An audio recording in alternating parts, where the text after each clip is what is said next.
स्वागत है आप सभी का ओमेगा स्टडी चैनल में। और आज के इस वीडियो के बाद हम लोग क्या करेंगे, चैप्टर नंबर फर्स्ट पूरा का पूरा खत्म करेंगे। ठीक है, एक ही वीडियो में पूरा एक्सरसाइज 1.1 से लेके एक्सरसाइज 1.6 तक है शायद। ठीक है, 6 तक खत्म करेंगे। और ये आप लोग जानते हैं क्लास 10th के लिए है, जो कि इस बार बोर्ड का एग्जाम देने जा रहे हैं। लॉकडाउन के कारण आप लोग ऑफलाइन क्लास नहीं कर पाए हैं। ठीक है, तो ऑनलाइन क्लास कीजिए और ऑनलाइन क्लास के साथ सारा का सारा चैप्टर यहाँ पर करवाया जाएगा। ठीक है, यदि आप मेरे नए व्यूअर हैं, ठीक है, तो आप मेरे चैनल को सब्सक्राइब कर सकते हैं और अपने दोस्त के भी शेयर कर सकते हैं। ठीक है, तो आइए स्टार्ट करते हैं यहाँ पर क्वेश्चन नंबर फर्स्ट से।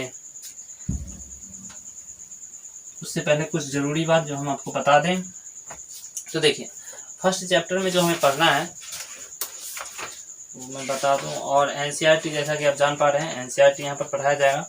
वो पढ़ना है आपका पहला चैप्टर है, वो है वास्तविक संख्या। ठीक है, क्या है? वास्तविक संख्या। वास्तविक संख्या। और आप लोग एक बात जानते हैं, नहीं जानते हैं तो जान लीजिए।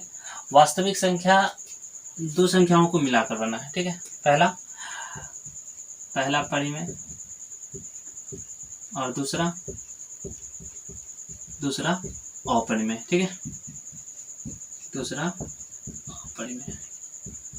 दो संख्याओं को मिलाकर क्या बना है? हमारा वास्तविक संख्या बना है। परिमेय संख्या और अपरिमेय संख्या आप लोग जानते हैं। परिमेय संख्या को क्या करते हैं हम लोग? p/q के रूप में लिखते हैं, जहाँ q बराबर क्या नहीं होना चाहिए? 0 नहीं होना चाहिए। ठीक है, और इसे p/q के रूप में नहीं लिखा जा सकता। ठीक है, बट q बराबर क्या नहीं होगा? 0 नहीं होगा। क्यों? मतलब ये कि हर में क्या नहीं आएगा? 0 नहीं आएगा। ठीक है, अगर हर में 0 आ जाता है तो क्या हो जाएगा?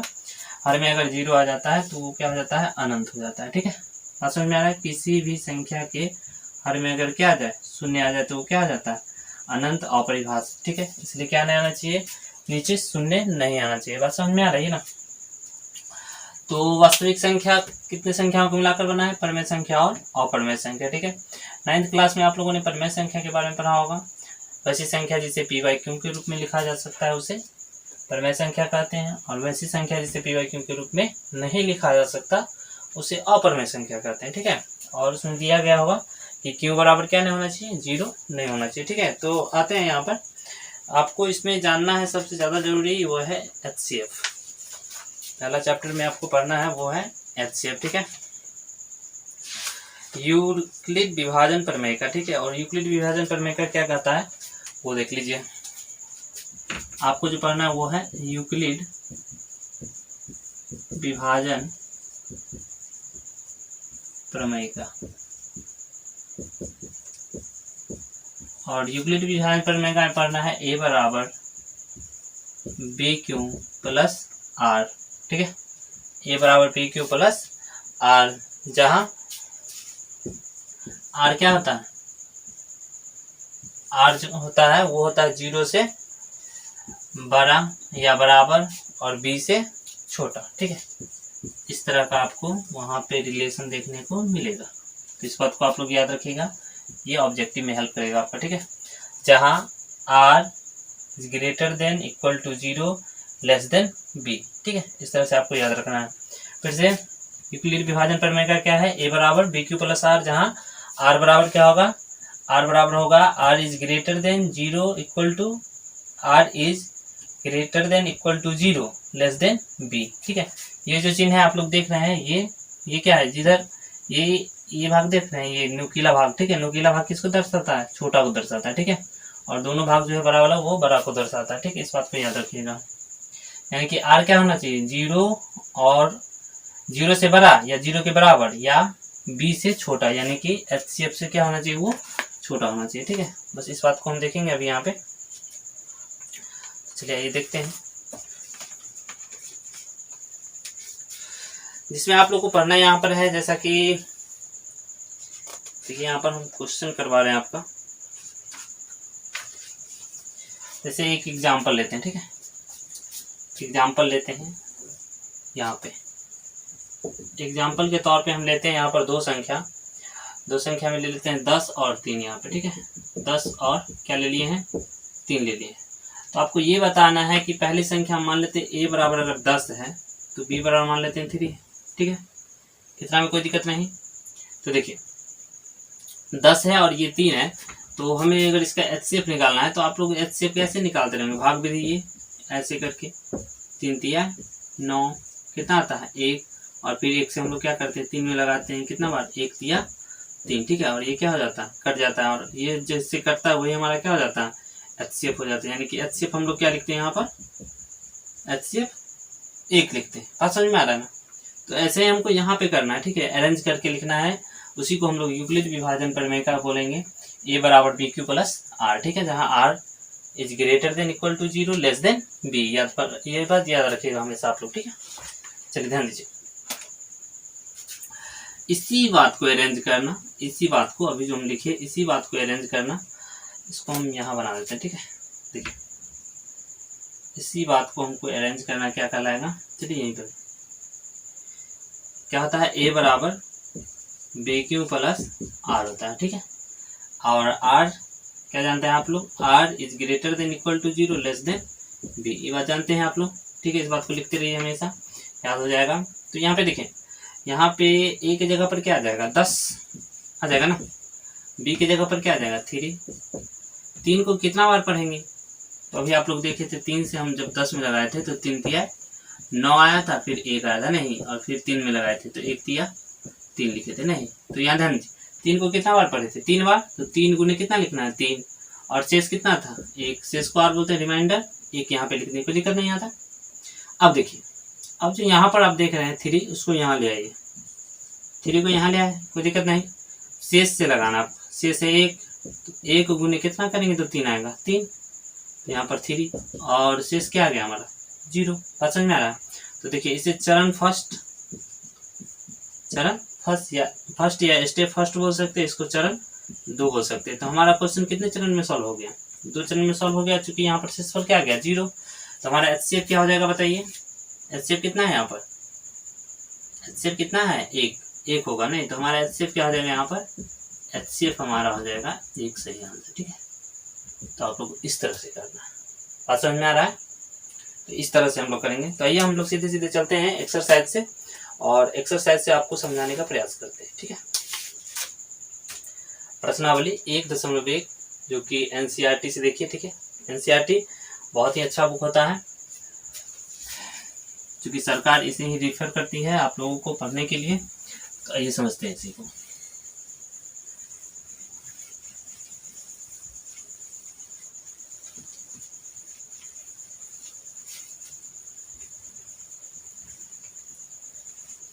क्वेश्चन नंबर फर्स्ट से चलते हैं, एक्सरसाइज 1.1, ठीक है। बुक है आपके पास तो बुक निकाल लीजिए, जल्दी जल्दी रिवीजन के लिए जरूरी है। आइए समझते हैं। लेसन फर्स्ट 1.1, ठीक है, लेसन 1.1 दिखाई दे रहा है अच्छे से, कोई दिक्कत नहीं, कोई इशू नहीं आवाज का।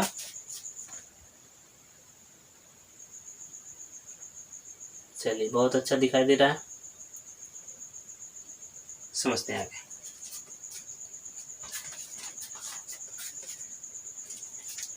बोला यहाँ पर क्वेश्चन है, निम्नलिखित संख्याओं का HCF ज्ञात करने के लिए यूक्लिड विभाजन प्रमेय का प्रयोग कीजिए, ठीक है। और फर्स्ट है यहाँ पर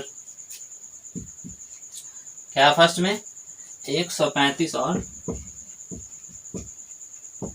225, ठीक है, 135 और कितना है यहाँ पर 225 है, ठीक है। तो आइए समझते हैं, इसको समझते हैं अच्छे से क्या है ये। तो ये बताइए इसमें छोटा कौन है, छोटा से हम लोग लाएंगे, तो ये हो गया छोटा और ये हो गया बड़ा, ठीक है। तो आपको क्या करना है, बेसिक तरीका क्या है, आप पहले क्या कीजिए, इसको अलग बनाना चाहते हैं तो बना लीजिए, 135 यहाँ लिख देना है, ठीक है, और इसे किस में लगाना है 225 में लगाना है, ठीक है। तो देखिए 13 एकम 13, 13 दूनी 26, तो एक बार लगेगा, तो एक बार लगाया कितना आ गया 135 आ गया, ठीक है। घटा दीजिए 0, 12 में से 3 गया 9, ठीक है। अब 90 से किस में लगाएंगे 135 में लगाएंगे, ठीक है। 90 एकम 90 लगेगा ना, देखिए 9 एकम 9, 9 दूनी 18 हो जाएगा, तो लगेगा नहीं, 2 बार में एक ही बार में लगेगा, ठीक है। 5 में से 0 गया 5, और 13 में से 9 गया 4। अब 90 कहाँ जाएगा यहाँ पे, ठीक है, ये भाग विधि है, तो 45 दूनी कितना होता है 90। बात समझ में आ रहा है ना। तो देखिए कितना से कट गया वो 45 से, ठीक है। तो इसी बात को अरेंज करना यूक्लिड विभाजन का लगा, ठीक है। तो यूक्लिड विभाजन से बनाना है तो लिखना है यहाँ पर हल के साथ सॉल्यूशन आपको लिखना है हर एक क्वेश्चन में, ठीक है। ये आपको नंबर दिलवाएगा। यूक्लिड विभाजन एल्गोरिथम,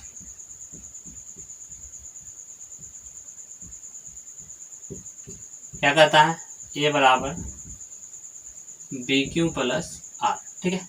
जहाँ क्या होता है, जहाँ R is greater than equal to 0 less than B, इस बात को याद रखना है, ठीक है। चलिए आगे समझते हैं। बताइए ए की जगह पर क्या आ जाएगा 225, ए इसको बोलते हैं, ठीक है। इसको बी बोलेंगे, इसको क्यू बोलेंगे और इसको आर बोलेंगे, ठीक है। ए इसको बोलेंगे, बी इसको बोलेंगे, क्यू उसको बोलेंगे, आर इसको बोलेंगे, ठीक है। तो देखिए ए की जगह पर क्या लिखेंगे हम लोग 225, क्या लिखेंगे स्टेप फर्स्ट या चरण 1, और ए की जगह पर क्या लिखेंगे बोलिए 225 बराबर बी की जगह पर 135 गुने क्या लिखेंगे 1 जोड़ 90, कोई दिक्कत नहीं 90। 135 को यहाँ लिख लीजिए अब, ठीक है। 90 से लगाए ना, 90 गुने क्या लिखना है, उधर देखिए 1 लिखना है, जोड़ कितना शेष आया था 45। हर एक स्टेप में ये चेंज होते रहता है, ये तो आप जानते हैं। अब देखिए क्या करना है, 90 को आगे लिख लेना, चूंकि 90 बीच में, बीच वाला को यहाँ पे लिखना है, ठीक है। बीच वाला को बाहर लिखना है, साथ में क्या करना है, बाहर वाला को यहाँ पे लिखना है 45 गुने भागफल कितना है 2 आया है, तो यहाँ क्या लिखेंगे 2 और शेषफल क्या आ गया 0। तो हमारा तो बोल रहा था आर क्या होना चाहिए, आर जो होना चाहिए 0 से बड़ा या 0 के बराबर, और बी यानी कि इससे छोटा 45 से छोटा होना चाहिए, ठीक है। तो है ही, तो हमें किससे यहाँ किससे लगा 45 से, हमारा HCF क्या हो जाएगा यहाँ पर, HCF हो जाएगा 45, यही आपका आंसर। बात समझ में आ रहा है, चलिए नोट कीजिए।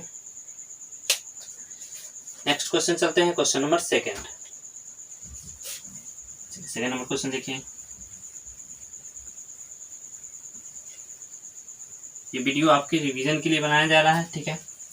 तो आप लोग जितना हो सके रिवीजन कीजिए, अपने दोस्तों को बोलिए और शेयर जरूर कीजिए। अच्छा लग रहा हो तो लाइक करते चले। नेक्स्ट क्वेश्चन चलते हैं, क्वेश्चन नंबर सेकंड। इसी में क्या बोला है प्रश्न यहाँ पे बोला है 196 और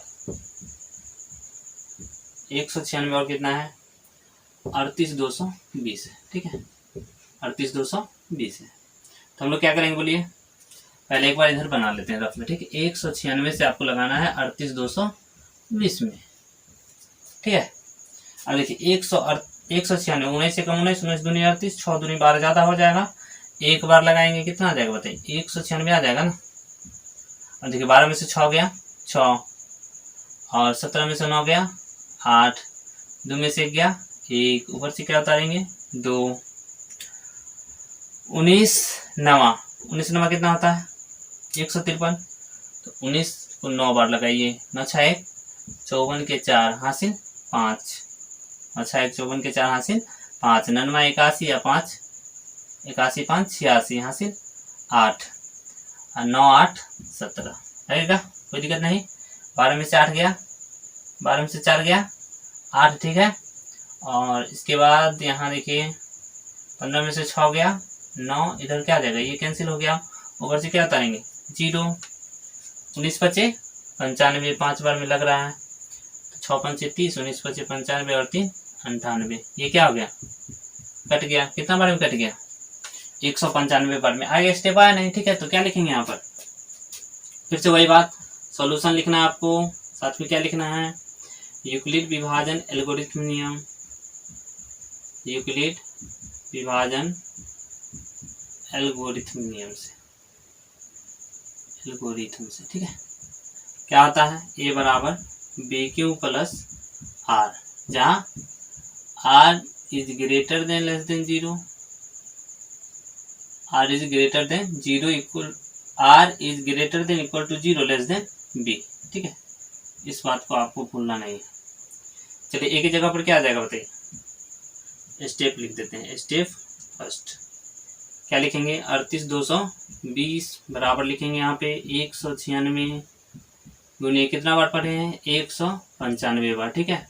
और क्या आ गया, शेष 0 आ गया। तो कितना से कट गया बताइए, 196 से ही कट गया। तो हमारा HCF क्या हो जाएगा यहाँ पर, 196 ही रह जाएगा। ठीक है, अच्छे से दिखाई दे रहा है, कोई दिक्कत कोई प्रॉब्लम है तो आप कमेंट बॉक्स में लिख सकते हैं।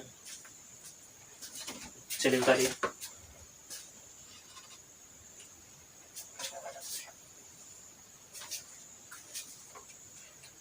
चलिए नेक्स्ट क्वेश्चन की ओर बढ़ते हैं। क्वेश्चन नंबर इसी का है 3। ठीक है,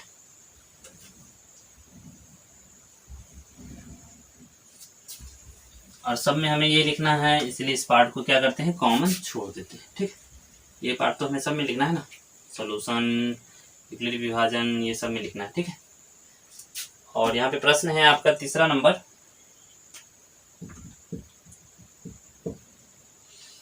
कि 867 और 225।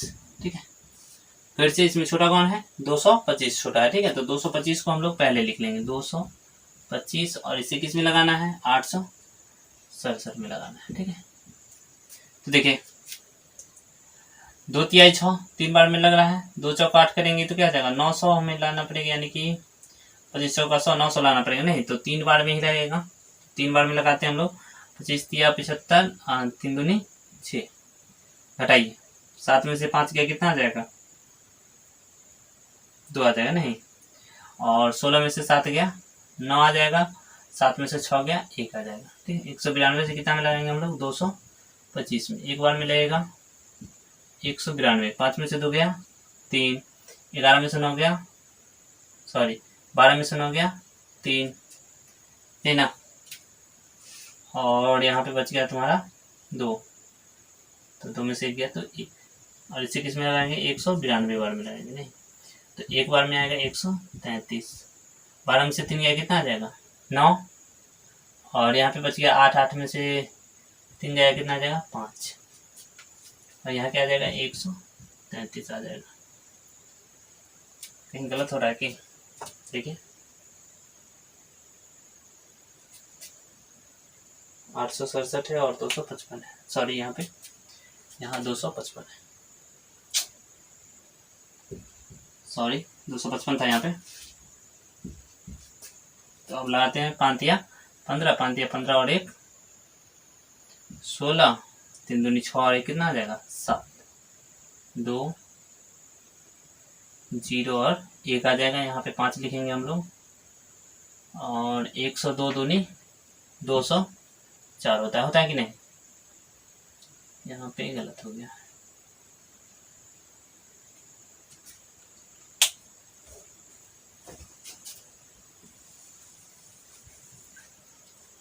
क्या लिखें यहाँ पे, 204 लिखे, नहीं 5 में से 4 गया 1, और यहाँ पे क्या आ जाएगा 5, और इससे लगाएंगे हम 102 में, 51 दूनी 102, क्या हो गया, ये कट गया।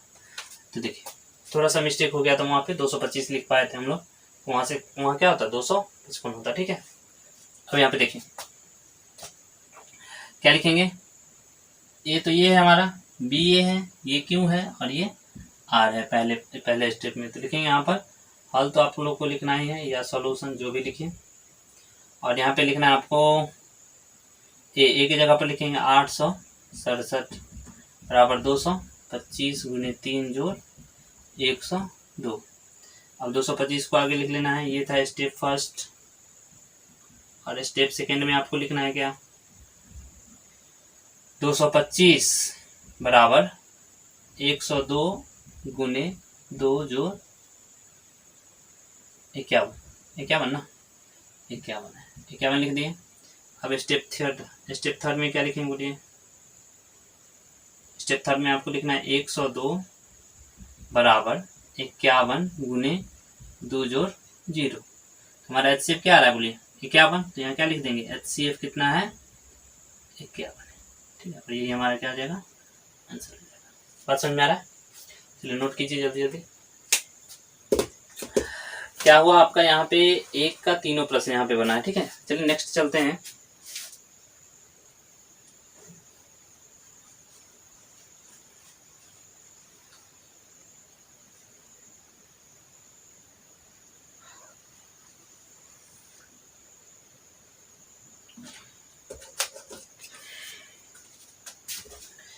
अगले प्रश्न की ओर, क्वेश्चन नंबर सेकेंड।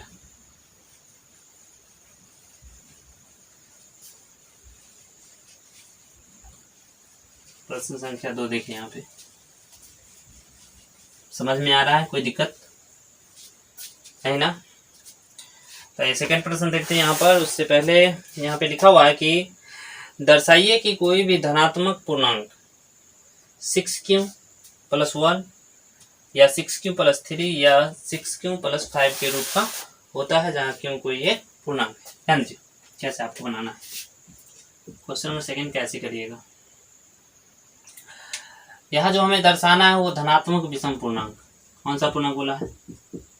धनात्मक विषम पूर्णांक के रूप में हमें दर्शाना है, ये ना।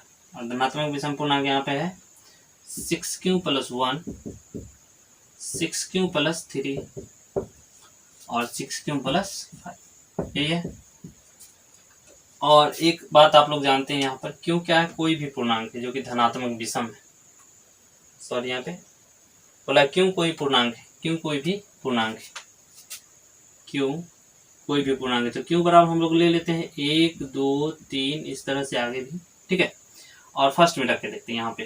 तो यहाँ पे देखिए 6q+1 है, तो यहाँ पे हम अगर 1 रखेंगे तो 1 + 1 इक्वल टू क्या आ जाएगा? 6 × 1 = 6 और 1 तो कितना आ जाएगा? 6 और 1 7। अब 2 लेके देखते हैं 6 × 2 + 1, 6 × 2 = 1, 6 दूनी 12, 1 13। अब यहाँ पे 3 लेके देखते हैं, ठीक है। 6 त्रिक 18 आए, कितना आ जाएगा? 19। आप लोग देख पा रहे हैं यहाँ पर क्या आ रहा है? विषम संख्या आ रहा है, ठीक है। इस तरह से आगे भी होगा, ठीक है। बात समझ में आ रहा है? चलिए इसमें रख के देखते हैं। 6q प्लस कितना है? 3। यहाँ के लिखेंगे क्यों की जगह पर 1 जो 3, ठीक है। 6 × 6 और 3 9। अब 2 रख के देखते हैं। 6 दूनी 12, 3 15। अब यहाँ पे क्या रख के देखेंगे? 3, सॉरी जोड़ यहाँ पे 3, 6 त्रिक 18, 3 21। आप यहाँ पे देख पा रहे हैं ना, सबका सब क्या आ रहा है? विषम संख्या आ रहा है, ठीक है। तो इस तरह से करेंगे तो आगे भी क्या आ जाएगा? विषम संख्या ही हमारा आएगा, ठीक है। यहाँ भी रख के देखते हैं, देखिए 6 × 1 + 5, 6 5 11, 6 × 2 + 5, 6 दूनी 12, 5 17, 6 त्रिक 18, 5 23। इस तरह से आ रहा है। अब देखिए सबका सब कैसी संख्या आ रहा है बताइए? विषम संख्या। तो लिख देंगे अतः कोई भी धनात्मक पूर्णांक, अतः कोई भी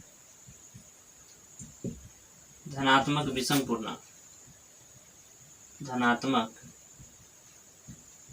विषम पूर्णांक 6q+1, 6q+3 या 6q+5 के रूप का होता है। बात समझ में आ रहा है? तो इस तरह से आपको लिख देना है, कोई दिक्कत? चलिए उतार लीजिए अच्छे से। चलिए नेक्स्ट क्वेश्चन देखते हैं हम अभी।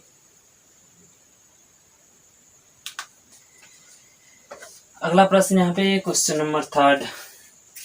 क्वेश्चन से क्या बोला है पढ़िए एक बार।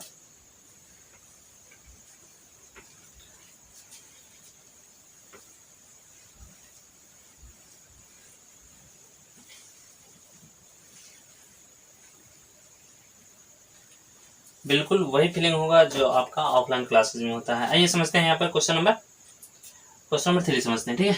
क्वेश्चन नंबर 3 क्या बोला यहाँ पे? किसी पैरेड में 616 सदस्य वाले आर्मी का एक टुकड़ी जो 32 सदस्यों वाले एक आर्मी के पीछे मार्च करना है, दोनों समूह में समान संख्या वाले स्तंभों में मार्च करना है। उन स्तंभों की अधिकतम संख्या क्या होगी जहां वे मार्च कर सकते हैं, ठीक है। तो ऐसा प्रश्न जब भी आएगा आपको क्या करना है? HCF कर देना, ठीक है। 32 का HCF कर देंगे हम लोग 616 में, और जो आएगा वही आंसर हो जाएगा। तो कितना हो जाएगा यहाँ पे कि 3 × 5 3 दूनी 6, 31 दूनी 62 होता है ना, एक बार में लगाइए तो कितना आ जाएगा? 31,036 लिखेंगे ना, ठीक लिखेंगे ना, कोई दिक्कत नहीं है ना इसमें। 616 ही है ना, 32 ही है, 32 है यहाँ पे। 11 में से 2 गया तो कितना आ जाएगा? 9 आ जाएगा ना, 5 में से 3 गया तो 2 आ जाएगा, ठीक है। इतना आ जाएगा। अब ध्यान दीजिए 3 नमा 27, ठीक है, 3 नमा 27, 9 दूनी 18, 3 नमा 27 और 1 28, 16 में से 8 गया 8, इधर क्या जाएगा कैंसिल। तो अब 8 से किस में लगाएंगे हम लोग 32 में, 8 सौ 32, यानी कि संख्या क्या आ गया हमारा 8। HCF जो होगा वही आंसर होगा इसका, ठीक है। तो सही आंसर क्या आ जाएगा, स्तंभों की अधिकतम संख्या 8 होगी। स्तंभों की अधिकतम संख्या 8 होगी, ठीक है। चलिए नेक्स्ट प्रश्न पढ़ते हैं। नेक्स्ट प्रश्न क्या हो रहा है, क्वेश्चन नंबर है 4।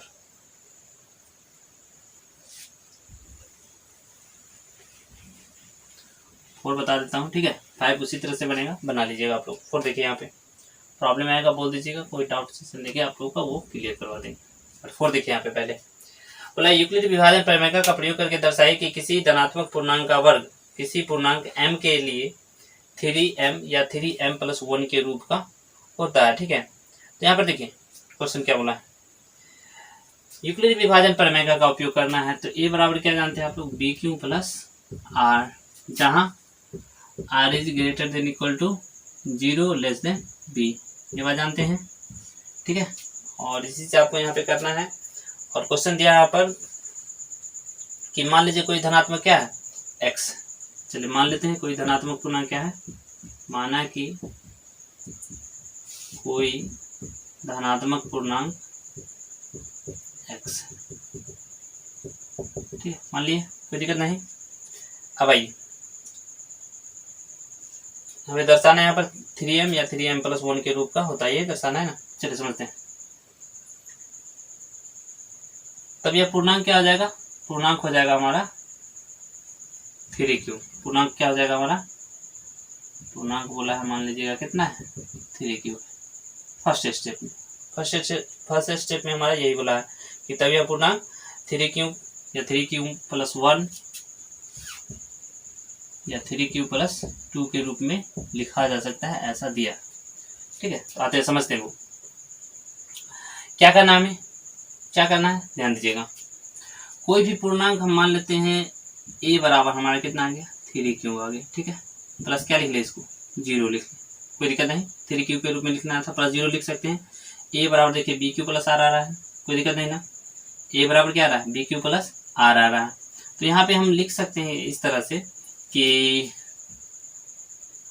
यहाँ पे हमें ये दर्शाना है 3m के रूप का दर्शाना है ना। तो देखिए यहाँ पे हम लिख सकते हैं, अतः पूर्णांक हमारा क्या आ जाएगा 3m, जहां q बराबर m, जहां q बराबर क्या हो m, ठीक है। जैसे नेक्स्ट की बात करते हैं, 3q+1 के रूप में देखते हैं, ठीक है। तो 3q+1 है यहाँ पे, जैसे कि आप देख पा रहे हैं। तो हम इसको क्या कर सकते हैं, बोला है कोई भी धनात्मक पूर्णांक x के रूप में, और हमें दर्शाना है 3m या 3m+1 के रूप में, यही दर्शाना है, 3m+1 के रूप में दर्शाना है कोई भी पूर्णांक, ठीक है। तो अब यहाँ पे हम लोग क्या करते हैं, अगला संख्या जो है हमारा a बराबर लेते हैं 3q+ क्या लेते हैं 1, ठीक है। 3q+1 लेंगे तो यहाँ लिखेंगे, अच्छा हाँ सॉरी, क्वेश्चन में बोला था वर्ग ना, धनात्मक पूर्णांक का वर्ग किसी भी पूर्णांक m के लिए वर्ग बोला था। एक मिनट सॉरी,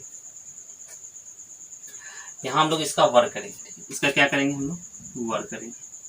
इसका क्या करते हैं, पहला का वर्ग करेंगे। अब ध्यान दीजिए, वर्ग करेंगे तो क्या आ जाएगा, 3 तिया कितना आ जाएगा 9m² प्लस क्या आ जाएगा 0।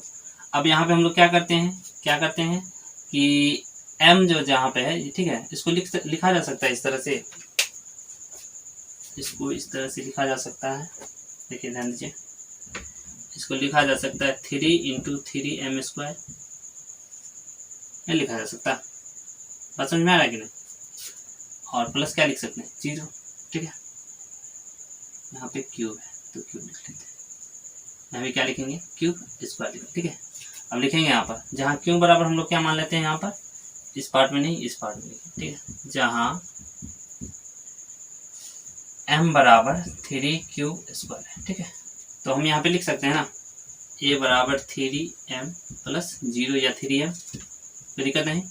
जी सेकेंड पार्ट जैसे हमारा है 3 क्यू प्लस क्या है 1 है, 3 क्यू प्लस क्या है 1 है। इसका होल स्क्वायर अगर करेंगे तो ए प्लस बी का होल स्क्वायर आप लोग जानते हैं क्या होता है, बोलिए ए स्क्वायर तो 9 क्यू स्क्वायर प्लस 2ab तो 3 दूनी 6 क्यू, 3 दूनी 6 क्यू और प्लस 1 का स्क्वायर कितना होता है 1 होता है। ठीक है, अब इसको हमें 3m + 1 के रूप में लिखना है। तो ये बताइए इस दोनों में से क्या कॉमन है, 3 कॉमन है नहीं, 3 कॉमन है तो इसको लिखा जा सकता है 3 तिया 9 3 क्यू स्क्वायर प्लस 3 दूनी 6 लिख सकते हैं कि नहीं लिख सकते, 3 दूनी 6 क्यू प्लस क्या 1 और इसी को लिख सकते हैं 3m + 1 जहाँ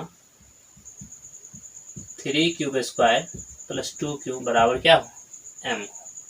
ठीक है, इस तरह से हम पार्ट थर्ड में भी लिख सकते हैं। चलिए इधर देखिए, इधर जैसे यहाँ पे बच गया हमारा क्या 3 क्यूब और हमें इतना ही दर्शाना है 3m और 3m + 1 के रूप में दर्शाना है। ठीक है, तो हमारा यहीं पर हो जाता है। अतः हम इसे दर्शा सकते हैं कोई भी विषम पूर्णांक, कोई भी धनात्मक पूर्णांक जो है वो 3 क्यू या 3m या 3m + 1 के रूप का हो सकता है, यहाँ पे लिखना है। अतः कोई भी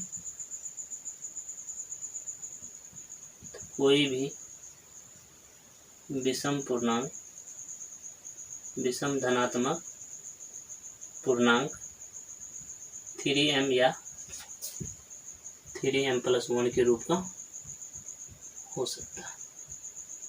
ठीक है, इस बात को यहाँ पे लिखना था। तो उतारिए जल्दी से। नेक्स्ट इसका 5 नंबर क्वेश्चन देखिए, यहाँ पे बन जाएगा आप लोगों से, या बता दे, दिखाई दे रहा है ना। चलिए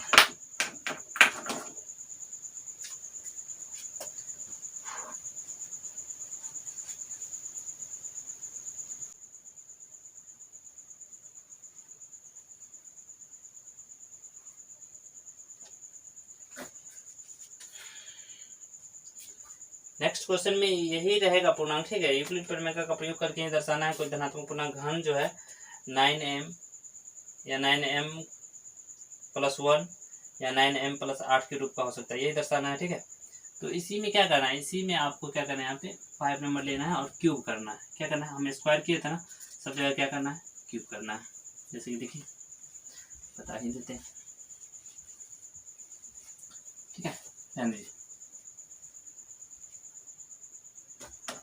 यहाँ पे इसी पूर्णांक में हमें क्यूब करना है। ठीक, क्वेश्चन 5 में तो हम लोग क्या करेंगे, ध्यान दीजिए, ए बराबर यहाँ पे लिख लेते हैं 3 क्यूब का होल क्यूब, 3 तिया 9 तिया 27 क्यूब लिखेंगे। इसी को अगर लिखना होगा 9m के रूप में हमें, तो 9m के रूप में कैसे लिख सकते हैं, लिख सकते हैं 9 तिया 27 लिख सकते हैं कि नहीं, प्लस क्या 0 है ना। तो यूक्लिडी विभाजन तो ये बोलता है a बराबर b क्यूब + 7, तो r की जगह पर यहाँ पे 0 हो गया। तो ध्यान दीजिए इसी को लिख सकते हैं 9m + 0 यानी कि रहने देते हैं जहाँ 3 क्यू बराबर क्या हो m हो। ठीक है, इस बात को लिखेंगे। ठीक, नेक्स्ट में जैसे कि आप देख पा रहे हैं यहाँ पर 3 क्यू + क्या लिए थे, सेकेंड बार में 1 लिए थे नहीं, तो 3 क्यू + क्या लिखेंगे यहाँ पे 1 का क्या लिखेंगे, घन बोला था इसलिए होल क्यूब लिखेंगे। ठीक है, अब ध्यान दीजिए 3 तिया 9 तिया एक, देखिए a + b का होल क्यूब आप लोग जानते हैं, नहीं जानते हैं तो नोट करिए, a + b का होल क्यूब क्या होता है, a cube + b cube + 3ab × a + b, यही होता है। तो इस बात को आप लोग नोट कर लीजिए कहीं पे। अब देखिए यहाँ पे लिख सकते हैं 3 तिया 9 तिया 27 क्यूब, कोई दिक्कत नहीं, a क्यूब + b क्यूब होता है तो a का क्यूब तो एक ही होगा, कोई दिक्कत नहीं ना, प्लस 3ab तो 3ab 3 × 3 क्यू × 1 × a + b यानी कि 3 क्यू + 1 लिख सकते हैं, कोई दिक्कत नहीं। चलिए प्लस कुछ नहीं, चलिए एक को बाद में लिखते हैं, और 27 क्यूब प्लस 3 तिया 9 क्यूब × 3 क्यू + 1 और प्लस क्या लिख देते हैं 1। अब ध्यान दीजिए इसमें 9 कॉमन है ना, तो 9 कॉमन ले लेंगे तो 9 तिया 27, 9 कॉमन है तो क्यूब × 3 क्यू + 1 बचा, यही बचा, प्लस क्या लिखें 1, और इसी को लिख सकते हैं 9m+1, जहाँ क्या है 3q plus q into 3q plus 1 बराबर क्या है m। ठीक है, इस पार्ट को लिख लीजिए। अब बताइए यहाँ पे जैसे कि आप देख पा रहे हैं नेक्स्ट में यहाँ पे 9m+8 के रूप का, तो उसको भी देख ही लीजिए। यहाँ पे देखिए, अब लेंगे अगला वाला, वो पूर्णांक क्या हो जाएगा 3q+2 हो जाएगा। इसका घन दर्शाना है तो पावर क्या लिखेंगे 3। अब देखिए यहाँ पे 3 तिया 9 तिया 27q, ठीक है, a³ प्लस b³ होता है, 2 दूनी 4 दूनी कितना हो जाएगा 8, 3ab यानी कि 3a की जगह पर 3q, b की जगह पर 2 इंटू a प्लस b, यही होता है ना। अब ध्यान दीजिए 27q लिख दिए, और इससे पहले लिखना है 3 तिया 9 दूनी 18q इंटू 3q प्लस 2, और प्लस क्या लिखेंगे 8 लिखेंगे। ठीक है, अब ध्यान दीजिए दोनों में क्या है कॉमन, 9 कॉमन है। 9 अगर कॉमन ले ले तो इसको लिख सकते हैं 9 तिया 27, 3q 9 दूनी 18, 2q इंटू 3q प्लस 2, और प्लस क्या 8, और इसी को लिखा जा सकता है 9m+8, जहाँ क्या है, जहाँ है आपका 3q plus 2q into 3q plus 2 बराबर m।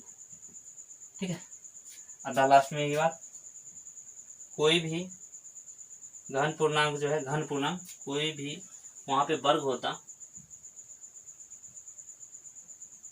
धनात्मक पूर्णांक 3m या 3m+1 के रूप का हो सकता है, यहाँ लिखेंगे घन। ठीक है, यहाँ क्या लिखेंगे घन धनात्मक पूर्णांक 9m+1 या 9m+2 के रूप का, सॉरी 8 के रूप का हो सकता है। ठीक है, घन करने पे 8 है। ठीक है, तो इस तरह से आपका एक चैप्टर यहाँ पे समाप्त होता है। ठीक है, सेकंड चैप्टर देखिए यहाँ पे, पहले आप लोग इसे उतारिए।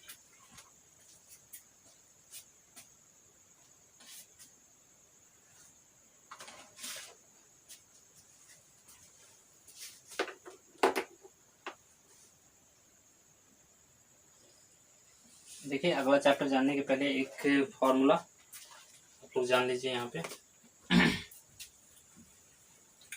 फॉर्मूला होता है एलसीएम गुने एचसीएफ बराबर पहली संख्या गुने दूसरी संख्या। ठीक है, नेक्स्ट चैप्टर हम लोग देख रहे हैं यहाँ पर, चैप्टर नंबर 2 इसी का नंबर सिस्टम का ही सेकंड चैप्टर, वास्तविक संख्या का सेकंड चैप्टर यहाँ पे है, जिसमें पढ़ना है हमें एलसीएम एचसीएफ के बारे में। ये आप लोगों ने उतार लिया होगा।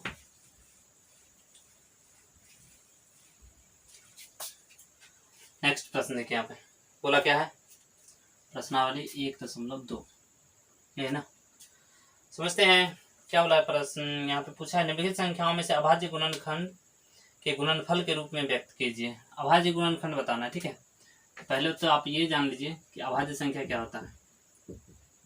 अभाज्य संख्या क्या होता है, वैसी संख्या जिसमें एक और स्वयं के अलावा किसी अन्य से भाग ना लगे। ठीक है, वैसी संख्या क्या कहलाती है, अभाज्य संख्या कहलाती है। ठीक है, एक और स्वयं के अलावा किसी अन्य से विभाजित नहीं होगा। ठीक है, और एक बात और, फार्मूला यहाँ पे काम देगा हमारा एलसीएम गुने एचसीएफ बराबर पहली संख्या गुने दूसरी संख्या। पहली संख्या को हम लोग ए लिखेंगे, दूसरी संख्या को क्या लिखेंगे बी लिखेंगे। ठीक है, इस बात को नोट कीजिए।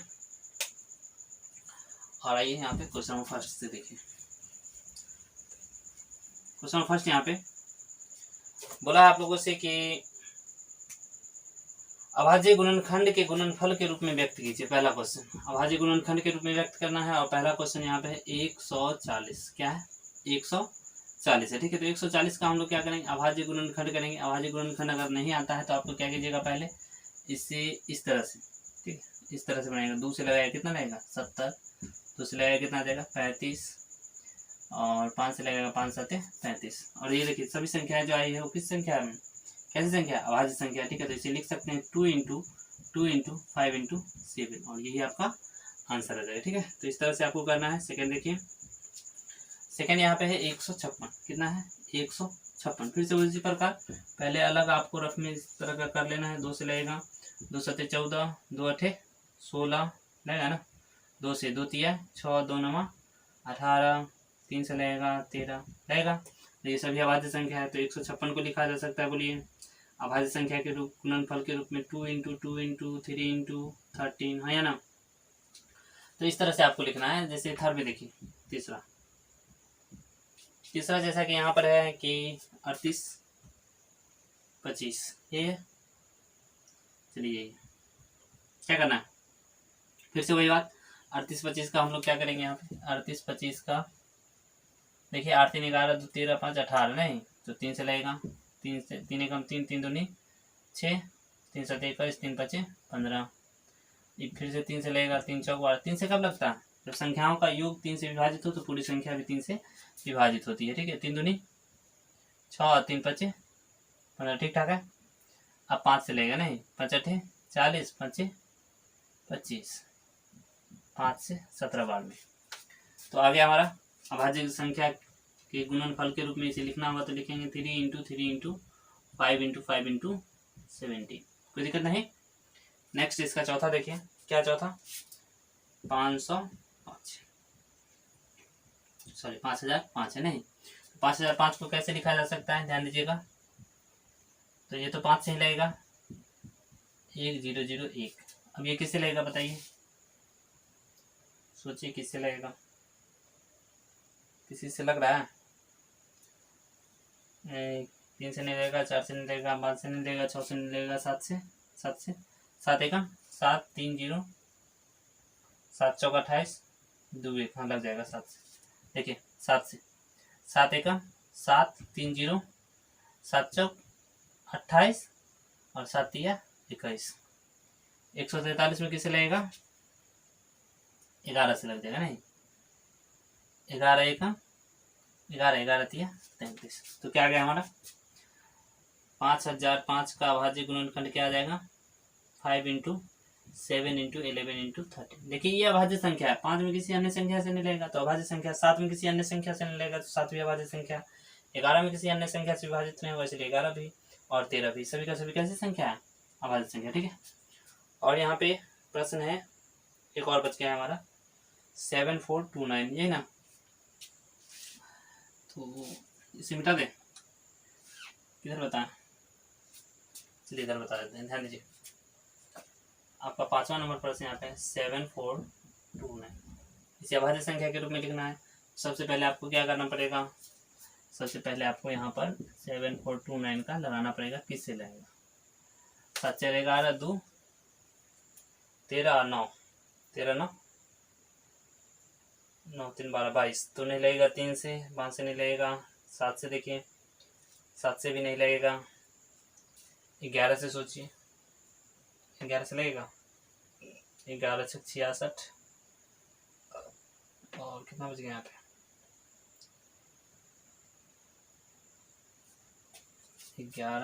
11 से किसी लगेगा 11 से नहीं लगेगा 7 2 9 अच्छा 13 नहीं लगेगा 13 से देखिए 13 से 13 चौका 52 13 पचे 65 13 पचे 65 इसमें से चला गया तो बच गया कितना 5 और 4 9 92 13 से 91 नहीं लगेगा 17 से सोचिए 17 से लगेगा 13 से नहीं लगा तो 14 से नहीं लगेगा 15 से नहीं लगेगा 16 से नहीं लगेगा 17 से देखते हैं 17 चौका 68 17 चौका 68 और उधर बच गया आपका 68 2 70 6 2 यानी कि लग जाएगा देखते हैं 17 से लगा के। ठीक है 17 से लगाना हो तो क्या करते हैं हम लोग भाग कर देते हैं। ठीक है 17 चौका 68 14 में से 8 गया 6 बचेगा ना इधर 2 17 3 51 लगेगा 2 में से गया 1 17 7 119 आ गया ना 400 कितना आ गया 37 437 में सोचिए किससे लगेगा 17 से पहले से तो किसी से नहीं लगेगा। ठीक है 17 के बाद सोचिए 19 से सोचिए 19 से लगेगा 19 से लगाइए 19 या 57 नहीं लगेगा 19 दूनी 38 19 दूनी 38 13 में से 8 गया 5 19 दिया 57 लग गया तो 19 से कितना बार मिलेगा 23 बार में। तो इसका अभाज्य गुणनखंड क्या आ जाएगा 74 29 का अभाज्य गुणनखंड आ जाएगा हमारा 17 19 और 23। ठीक है ये हमारा आंसर। ठीक है तो इस तरह से करना था आपका। ठीक है चलिए नेक्स्ट प्रश्न की ओर बढ़ते हैं यहाँ पर। तो ये था क्वेश्चन नंबर 2 खत्म हो गया आपका। और तीसरा क्वेश्चन चलते हैं। तीसरा प्रश्न देखिए, और अच्छा लग रहा हो तो अपने दोस्त की भी शेयर जरूर कीजिएगा, ठीक है। आपको ये काम आएगी, कब आएगी? जब आप एग्जाम देने जा रहे होंगे तब आएगी, ठीक है। रिवीजन करने में आसानी होगी आप लोगों को। नेक्स्ट प्रश्न यहाँ पे तीसरा नंबर बोला है, अभाज्य गुणनखंड विधि के द्वारा एलसीएम और एचसीएफ ज्ञात कीजिए। ध्यान दीजिए, एलसीएम एचसीएफ ज्ञात करना, वो भी किस विधि से? अभाज्य गुणनखंड विधि से, ठीक है। तो जान लीजिए एलसीएम कैसे निकालते हैं हम लोग, एचसीएफ कैसे निकालते हैं। पहले एलसीएम जान लेते हैं। एलसीएम क्या आता है? एलसीएम होता है अधिक से अधिक संख्या को उसमें से जो कॉमन होगा उसको एक बार लिखेंगे, बाकी संख्या को जो का त्यों लिखेंगे। समझ में नहीं आया? एक दो समझ लीजिए। जैसे यहाँ पर हम लिखे पी क्यू आर, और पी क्यू का एलसीएम क्या होगा मान लीजिए। तो आप लोग ध्यान दीजिए, दोनों में देखिए कॉमन क्या है? P Q. तो पी क्यू तो होगा ही, और आर इसमें अधिक है तो आर भी होगा, ठीक है। तो एलसीएम क्या हो जाएगा? पी क्यू आर हमारा एलसीएम हो जाएगा, ठीक है। एलसीएम क्या हो जाएगा? P Q R. लेकिन एचसीएफ अगर पूछेगा तो एचसीएफ क्या होगा? जो दोनों में कॉमन होगा वही एचसीएफ होगा सिर्फ, ठीक है। तो पी क्यू इसमें भी है, पी क्यू इसमें भी है, तो हमारा एचसीएफ क्या हो जाएगा यहाँ पे? पी क्यू हो जाएगा, ठीक है। समझ में नहीं आ रहा है? जैसे हम A B C D D लिए और दूसरी संख्या ले लेते हैं सी डी ई एफ। अब हम बोलेंगे इसमें एलसीएम बताइए, तो हम क्या बोलें? दोनों में जो कॉमन रहेगा उसको एक बार लिखेंगे। तो दोनों में कॉमन क्या है? सी डी इसमें भी, सी डी इसमें भी लिख दिए। और जो दोनों में कॉमन नहीं है उसको सबको लिखेंगे। तो देखिए ए बी उसमें नहीं है, इसमें है, तो ए बी तो होगा ही। तो ए बी सी डी और ये क्या है? ई एफ, यानी कि सबका सब क्या आ जाएगा? एलसीएम हो जाएगा। बट एचसीएफ की बात करेंगे तो जो दोनों में कॉमन होगा, हाईएस्ट कॉमन फैक्टर, तो दोनों में कॉमन क्या है? देखिए सी डी इसमें भी, सी डी इसमें भी, तो हमारा एचसीएफ क्या हो जाएगा? सी डी हो जाएगा, ठीक है। प्रश्न से देख लीजिए, समझ में आएगा आपको। प्रश्न से देखिएगा तो समझ में आ जाएगा, ठीक है। यहाँ पे क्या है प्रश्न देखिए, प्रश्न है लिखा हुआ पहला 12, 15 और 21। 12, 15 और कितना है? 21। तो 12 को लिख सकते हैं 2 दूनी 4 तिया 12, यानी कि 2 का स्क्वायर गुने 3। 15 को 3 पचे 15। 21 को 3 सते 21। देखिए यहाँ पे 3 तो सब में है, तो एलसीएम में क्या बताया अभी हम आपको? एलसीएम बताएं जो कॉमन रहेगा उसको एक बार लिखेंगे, 3 को तो एक ही बार लिखेंगे। लेकिन 2 के पावर सबसे ज़्यादा यहीं है और कहीं नहीं है, तो 2 के पावर 3 भी लिखेंगे और 5 और 7 भी लिखेंगे, ठीक है। और यही हमारा क्या हो जाएगा? एलसीएम हो जाएगा। और बोला यहाँ पर है एलसीएम ज्ञात करने के लिए, तो एलसीएम यही होगा।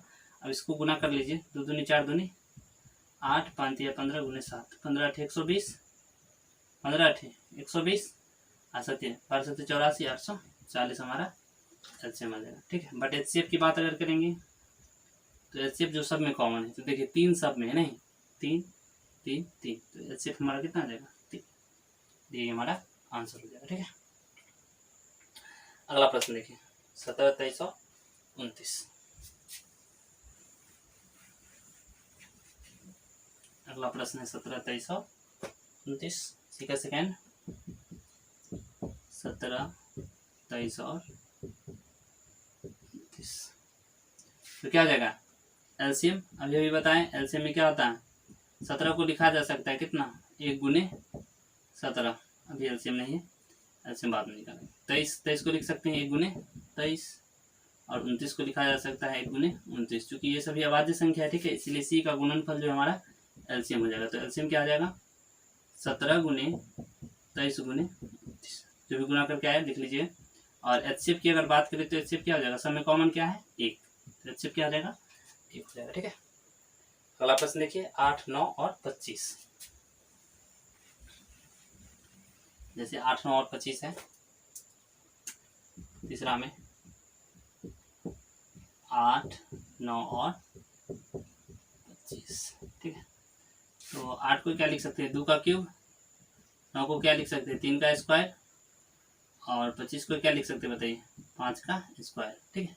अब देखिए सब में चूंकि कुछ कॉमन है नहीं, ठीक है, तो एलसीएम क्या आ जाएगा? सभी का मल्टीपल ही हमारा आंसर हो जाएगा। 2 का क्यूब गुने 3 का 2 पावर 2 और 5 का पावर 2, यानी कि 8 गुने 9 गुने 25 ही हमारा एलसीएम हो चुकी। ये सभी क्या है? सभी में कोई भी कॉमन फैक्टर है नहीं, ठीक है, इसलिए यही रहेगा। और एचसीएफ की बात करें तो क्या रहेगा? सब में 1 से गुना, अगर कुछ नहीं तो क्या होगा? सामने 1 से गुना तो होगा ही, तो HCF हमारा क्या हो जाएगा बोलिए, बिल्कुल सही 1 होगा। ठीक है, चलिए अगला प्रश्न की ओर चलते हैं, क्वेश्चन नंबर 4 की ओर। बिल्कुल आसान प्रश्न थे ये दोस्त। नेक्स्ट प्रश्न चलते हैं। अगला प्रश्न यहाँ पे क्वेश्चन नंबर 4, देखिए क्या बोला है। क्वेश्चन नंबर 4 आप लोगों से बोला गया यहाँ पर है कि HCF 306, HCF कितना है 306 है, और सॉरी इसका HCF दिया है यहाँ पर 306 और 657 का HCF दिया है कितना 9, HCF कितना दिया है 9, और आप लोगों से पूछा है इसका LCM क्या होगा, इसी का LCM पूछा आप लोगों से। ठीक है, तो आप लोग जानते हैं ना LCM गुने HCF बराबर क्या आता है, पहली संख्या गुने दूसरी संख्या। LCM तो पता नहीं है तो इसे नहीं लिखेंगे, लेकिन HCF तो मालूम है। HCF कितना है 9, पहली संख्या कितना है 306 और दूसरी संख्या कितना है हमारा 657। ठीक है, ये है, कोई दिक्कत नहीं आता। ठीक है, यही तो LCM को अगर इधर छोड़ दे हम तो इधर है गुना में भागेगा, भाग में कौन 9। ठीक है, तो यहाँ के लिखेंगे 306 गुने 657 और बट्टे में 9। देखिए 9 से कटेगा, 9 से ये क्या होगा कटेगा, 9 तिया 27, 9 चौक 36, तो 34 गुने 657 कीजिएगा और वही हमारा क्या आ जाएगा आंसर आ जाएगा। ठीक है, गुना कर लीजिए खुद से। चलिए नेक्स्ट प्रश्न की ओर बढ़ते हैं, क्वेश्चन नंबर 5। गुना हो जाएगा ना, कीजिए गुना। क्वेश्चन नंबर नेक्स्ट चलते हैं। अगला प्रश्न क्या होगा, बहुत गर्मी है।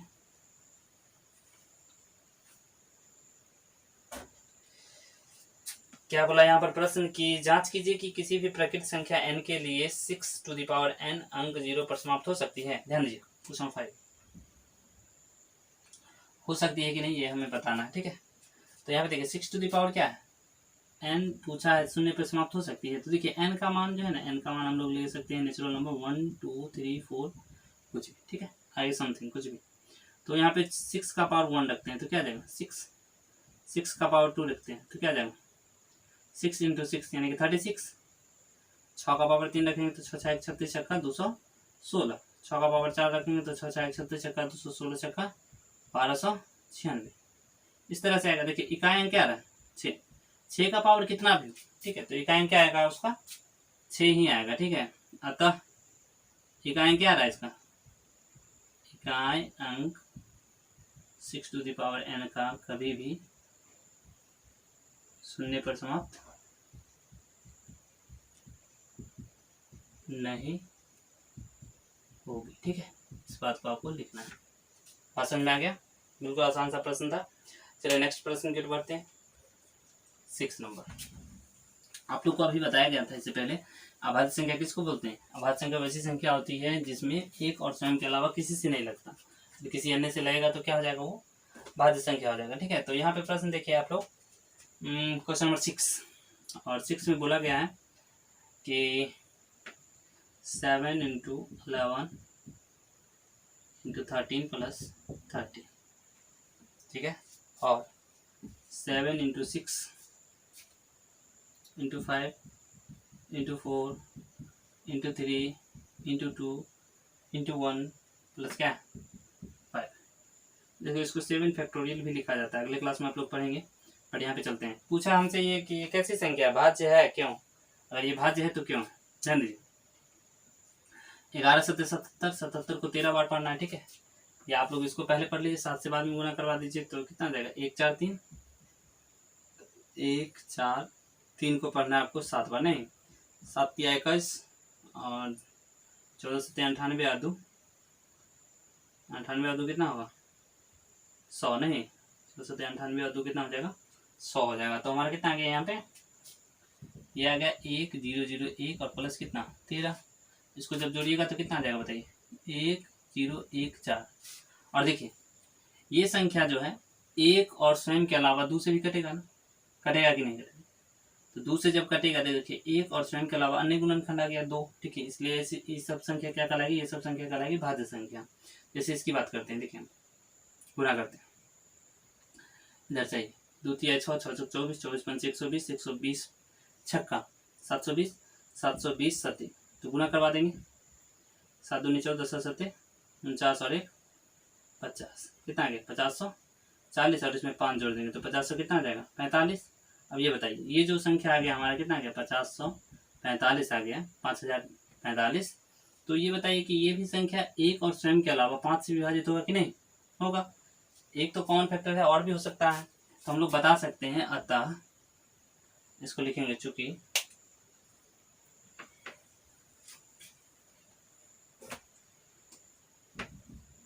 चूंकि 1014 इसको किए थे ना, तो इसको ऐसे लिखेंगे 7 इंटू 11 इंटू 13 प्लस 13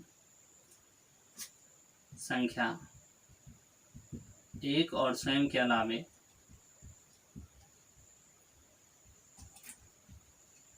अन्य संख्या से विभाज्य है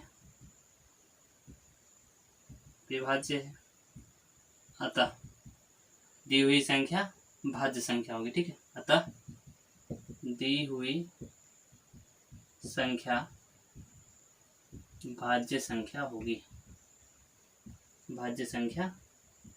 तो ये लिखना। बात समझ में आ रहा है ना। इस तरह से इसको भी लिखना है, इतना गुने इतना गुने इतना, एक और स्वयं के अलावे 5 से विभाज्य होगा। ठीक है, तो ये भी संख्या क्या आ जाएगी भाज्य संख्या हो जाएगी। इस तरह से आपको लिखना है। ठीक है, चलिए नेक्स्ट प्रश्न की ओर बढ़े। समझ में आ गया ना। चलिए अगला प्रश्न देखते हैं, क्वेश्चन नंबर 7। प्रश्न यहाँ पे बोला है आप लोगों से कि किसी खेल के मैदान के चारों ओर एक वृत्ताकार पथ है। ठीक है, वृत्ताकार पथ है, इस पे क्या करती है, इस पे सोनिया 18 मिनट में चक्कर लगाती है। क्या मिनट में, सोनिया जो है 18 मिनट में एक चक्कर लगा लेती है। उसके बाद है रवि 12 मिनट में एक चक्कर लगा लेता है। 12 मिनट में रवि जो है एक चक्कर लगा लेता है। इसके बाद रवि को 12 मिनट लगते हैं। तो दोनों को बता रहे हैं कि जब यहाँ से चलेगा तो फिर कब मिलेगा। ठीक है, तो इस तरह के प्रश्न में आप लोग क्या कीजिएगा, दोनों का एलसीएम ले लीजिएगा। 18 और 12 का क्या करना है, एलसीएम लेना है। तो 18 का 12 का एलसीएम आता होगा आप लोगों को। 18 को लिख सकते हैं 2 गुने 3 गुने 3 नहीं, 2 गुने 3 का स्क्वायर, और 12 को लिख सकते हैं 2 का स्क्वायर गुने 3। अधिकतम संख्या वाला एलसीएम होता है, ये सबको पता होना चाहिए। ठीक है, तो यहाँ अधिकतम संख्या 2 का कितना है 2, और 3 का कितना है 2, यानी कि 2 दूनी 4, 3 3 9 9 चौ 36 मिनट के बाद वो क्या हो जाएंगे, फिर से मिल जाएंगे। इस तरह से आपका सेकंड चैप्टर यहाँ पे समाप्त होता है। ठीक है, तो फटाफट नोट कीजिए और नेक्स्ट क्वेश्चन नेक्स्ट चैप्टर से। ठीक है, प्रश्नावली 1.3 से होगी।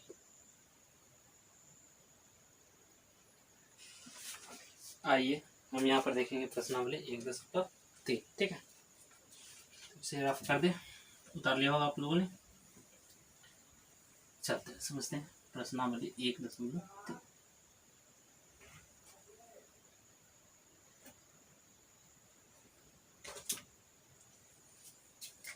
प्रश्नावली 1.3 में आप लोगों को क्या करना है, साबित करना है। ठीक है, और 2 नंबर में आप पूछा जाता है, पहले 3 नंबर में यही प्रश्न पूछे जाते थे, अब 2 नंबर में पूछा जाता है। ठीक है, फर्स्ट क्वेश्चन यहाँ पे है कि सिद्ध कीजिए कि √5 एक अपरिमेय संख्या। क्या साबित करना है हमें, √5 एक अपरिमेय संख्या, ये हमें साबित करना है।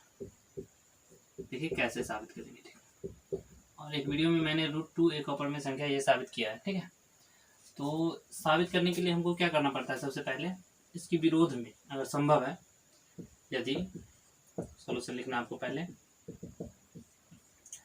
यदि संभव हो तो माना कि √5 एक, चलिए आगे चलते हैं।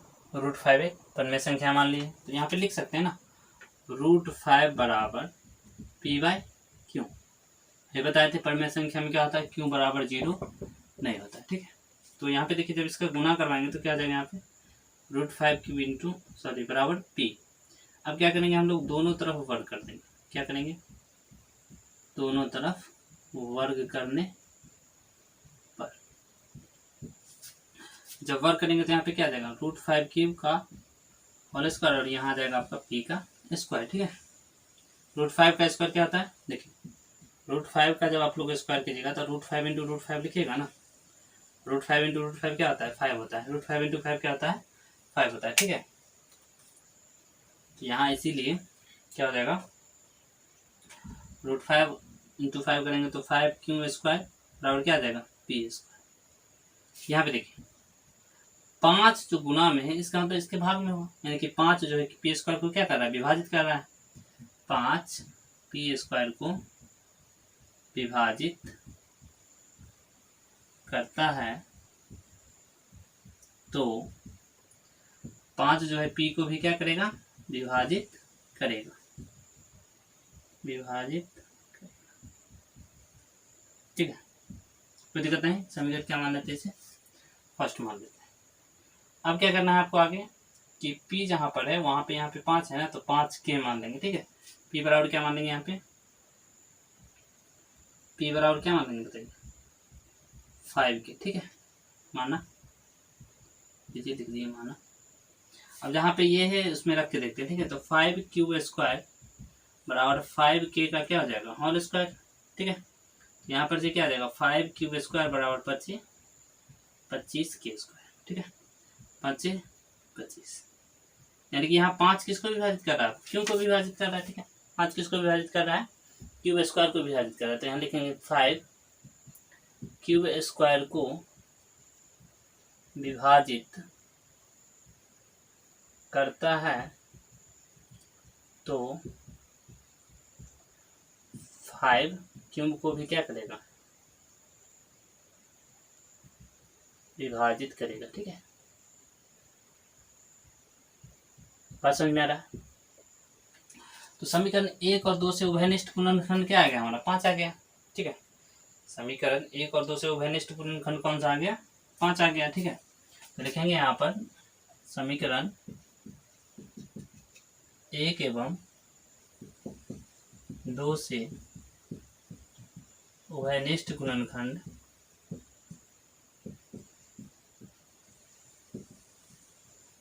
पाँच प्राप्त हुआ,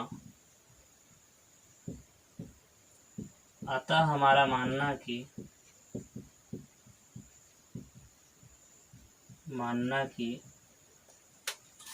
रूट 5 पर में है क्या है गलत है, रूट 5 पर में है क्या है गलत है। अतः हमारा मानना है कि रूट 5 एक परिमेय संख्या है,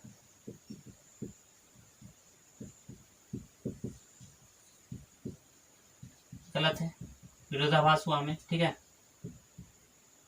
इसीलिए क्या होगा रूट 5 एक अपरिमेय संख्या होगा, अपरिमेय संख्या है, लिख देना है, कोई दिक्कत नहीं। यहाँ पे लिख देना है साबित हुआ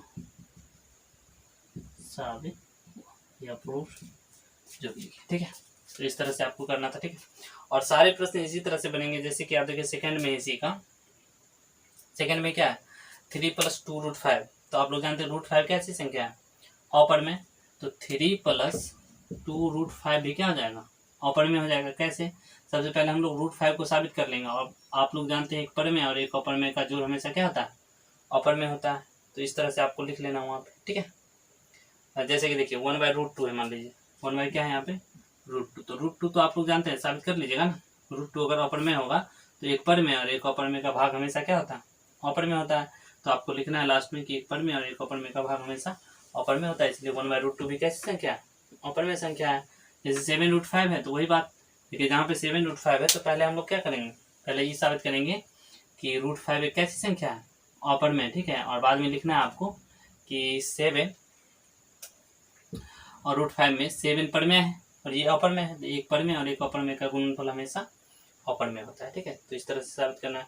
जैसे 6 + √2 है मान लीजिए, तो पहले क्या करेंगे हम लोग 6 + √2 में पहले साबित करेंगे √2 कैसी संख्या है अपर में, और बाद में लिखेंगे हम लोग लास्ट में कि एक पर में और एक अपर में का जोड़ हमेशा या योग हमेशा अपर में होता है, अतः 6 + √2 कैसी संख्या है अपर में संख्या है। या ऐसे भी आप लिख सकते हैं √2 अपर में संख्या और 6 पर में संख्या है, तो अतः हम लोग जानते हैं कि एक पर में और एक अपर में का योग हमेशा अपर में होता है, ठीक है।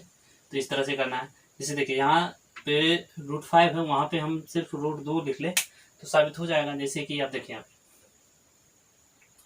√5 हमने साबित किया, ठीक है। क्या कहता है देखिए अपरिमेय संख्या कहता है कि कोई भी अन्य गुणनखंड नहीं आना चाहिए, एक मतलब कोई भी इसमें उभयनिष्ठ गुणनखंड नहीं होना चाहिए। उभयनिष्ठ गुणनखंड अगर होगा तो वो तो परिमेय हो जाएगा।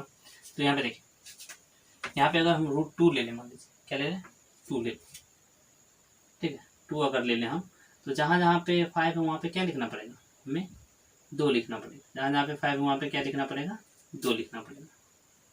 जहाँ जहाँ पे 5 है वहाँ पे क्या लिखना पड़ेगा हमें, 2 दूनी, यहाँ पे तो 4 हो जाएगा ना, ठीक है, यहाँ 2 ही होगा। यहाँ भी क्या लिखेंगे, 2 लिखेंगे। यहाँ भी क्या मानेंगे, 2 मानेंगे। यहाँ भी क्या होगा, 2 होगा। यहाँ भी क्या होगा, 2 होगा। तो 2 दूनी कितना हो जाएगा, यहाँ से ये 4 आ जाएगा नहीं। और यहाँ पे अगर 2 लिखेंगे तो 2 दूनी 4, 2 बार में कटेगा, ठीक है। तो यहाँ भी क्या आ जाएगा, 2 आ जाएगा। तो यहाँ भी क्या आ जाएगा, 2 आ जाएगा, ठीक है। यहाँ भी क्या आ जाएगा, 2 आ जाएगा। इस तरह से हम मान लेंगे √2 कैसी संख्या है, परिमेय संख्या है। 3 कहेगा तो यहाँ पे क्या रखना है, 3 रखना है। 7 कहेगा, यहाँ 7 रखना है। 6 कहेगा, 6 रखना है। बात समझ में आ रहा है, कोई दिक्कत नहीं। तो इस तरह से आपको साबित करना है। बात समझ में आया, तो अगले चैप्टर की ओर बढ़े, चलते हैं नेक्स्ट प्रश्नावली 1.4 की ओर बढ़ते हैं।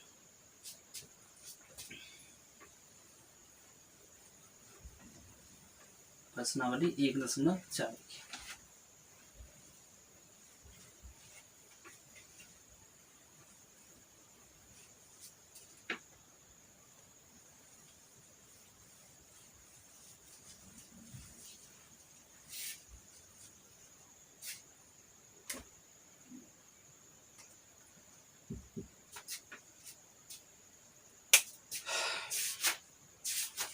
समझिए प्रश्नावली 1.4 क्या कहता है।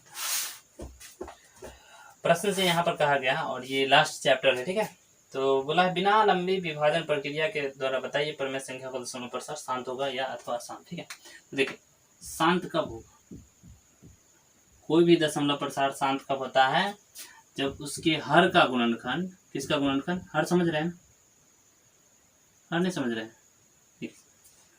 कोई भी संख्या हम p/q के रूप में जब लिखें तो ये q क्या है, इसका हर है, और p क्या है, यहाँ पर अंश है, ठीक है।